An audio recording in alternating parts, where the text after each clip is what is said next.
Here is the temperature in both sides.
MST means minimum survival temperature.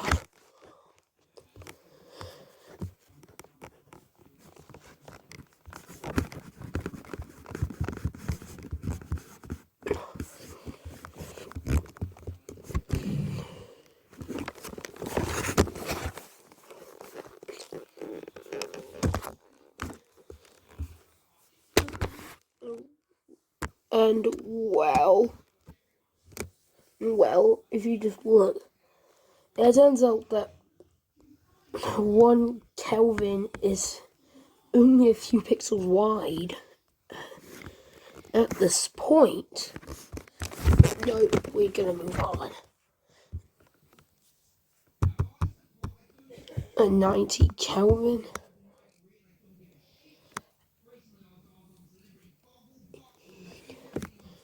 But then we double the Kelvin range to the lowest temperature ever recorded on Earth. Ooh, I feel cold from that. Well, It was recorded in Antarctica and the Soviet Union's Vostok Research Center at minus 89 Celsius, or about 184 Kelvin.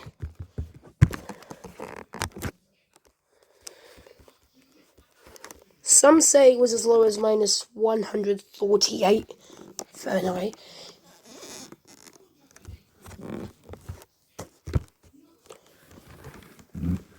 Okay, I did some research recently, and it turns out that it was actually a bit lower at minus 173.15 Kelvin, or 100 degrees Celsius minus, which is cold. Let's see what the next one on this list is. So now we're starting to get to the point where we can safely use Celsius. So the lowest temperature on a remote area was in January 26, 1926, I think, in Omyan Khan, and it reached minus 71 Celsius plus another 0.2.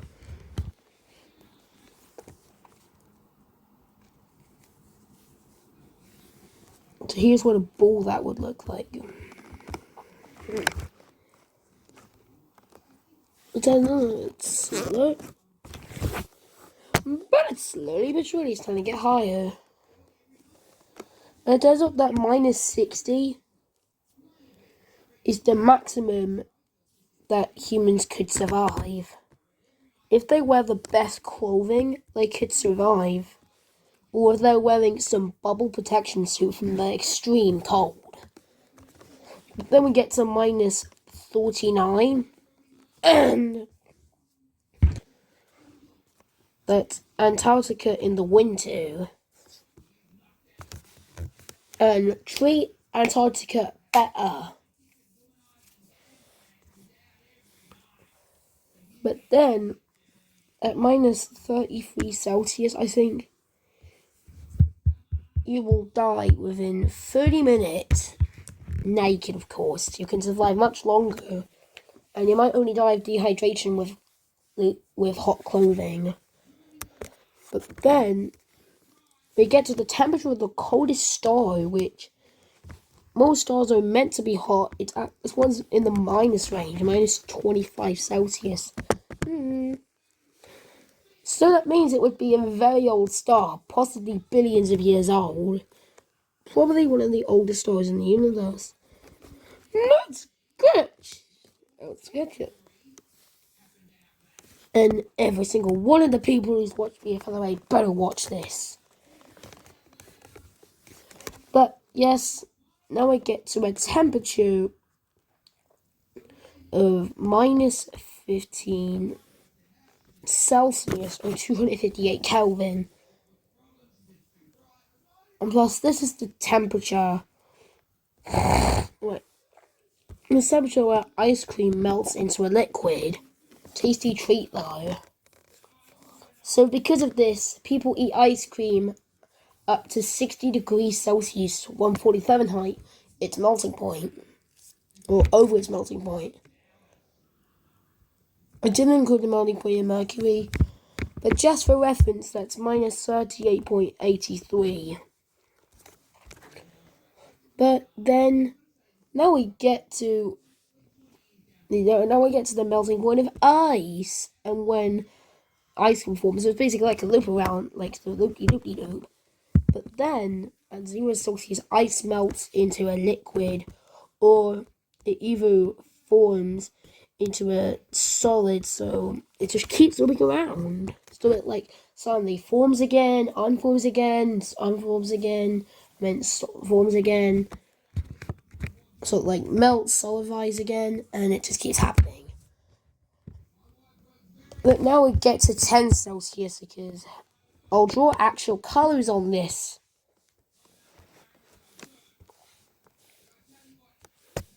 Because at 10 Celsius you get rosy cheeks. Meaning your blood is trying to warm up the skin in a cold condition. But now, at about 19 Celsius, we get the best temperature.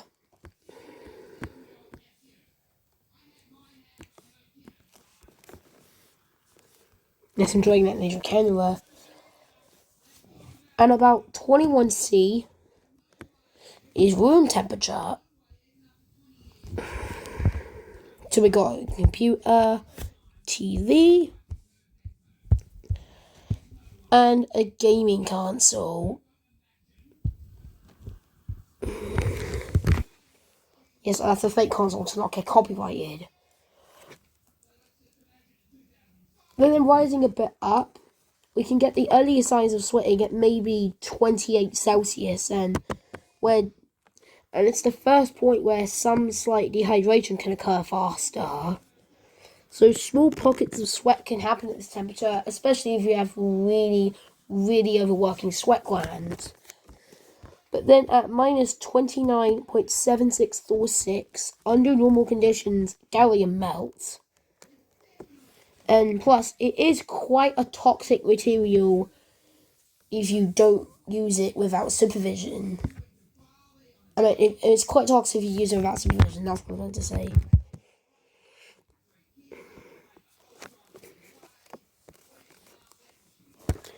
Well, it's about 85.58 Fahrenheit. It's basically like the verse.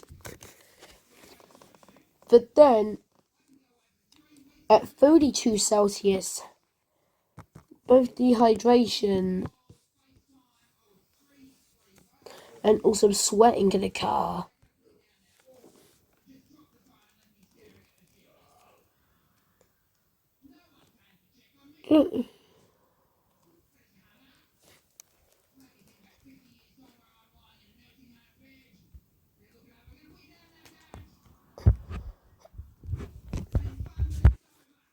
So I can tell you that at about 35 Celsius, the first signs of fatigue can happen. But a bit nicer and optimal is at 37, you get your natural healthy temperature at 37 degrees Celsius. This is only the body temperature, not the actual critical, not the actual outside temperature. If you were to have that same outside temperature, you would certainly sweat quite a lot and need to drink an extra 1.5 liters of water per day. But then, at 38 Celsius, you suffer with fever.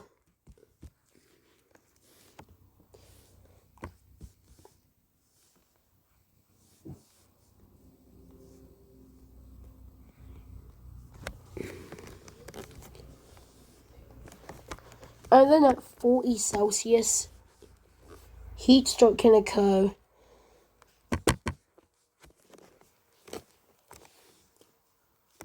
But then at 42 Celsius, at 42 Celsius, you get to the point where a really bad fever happens.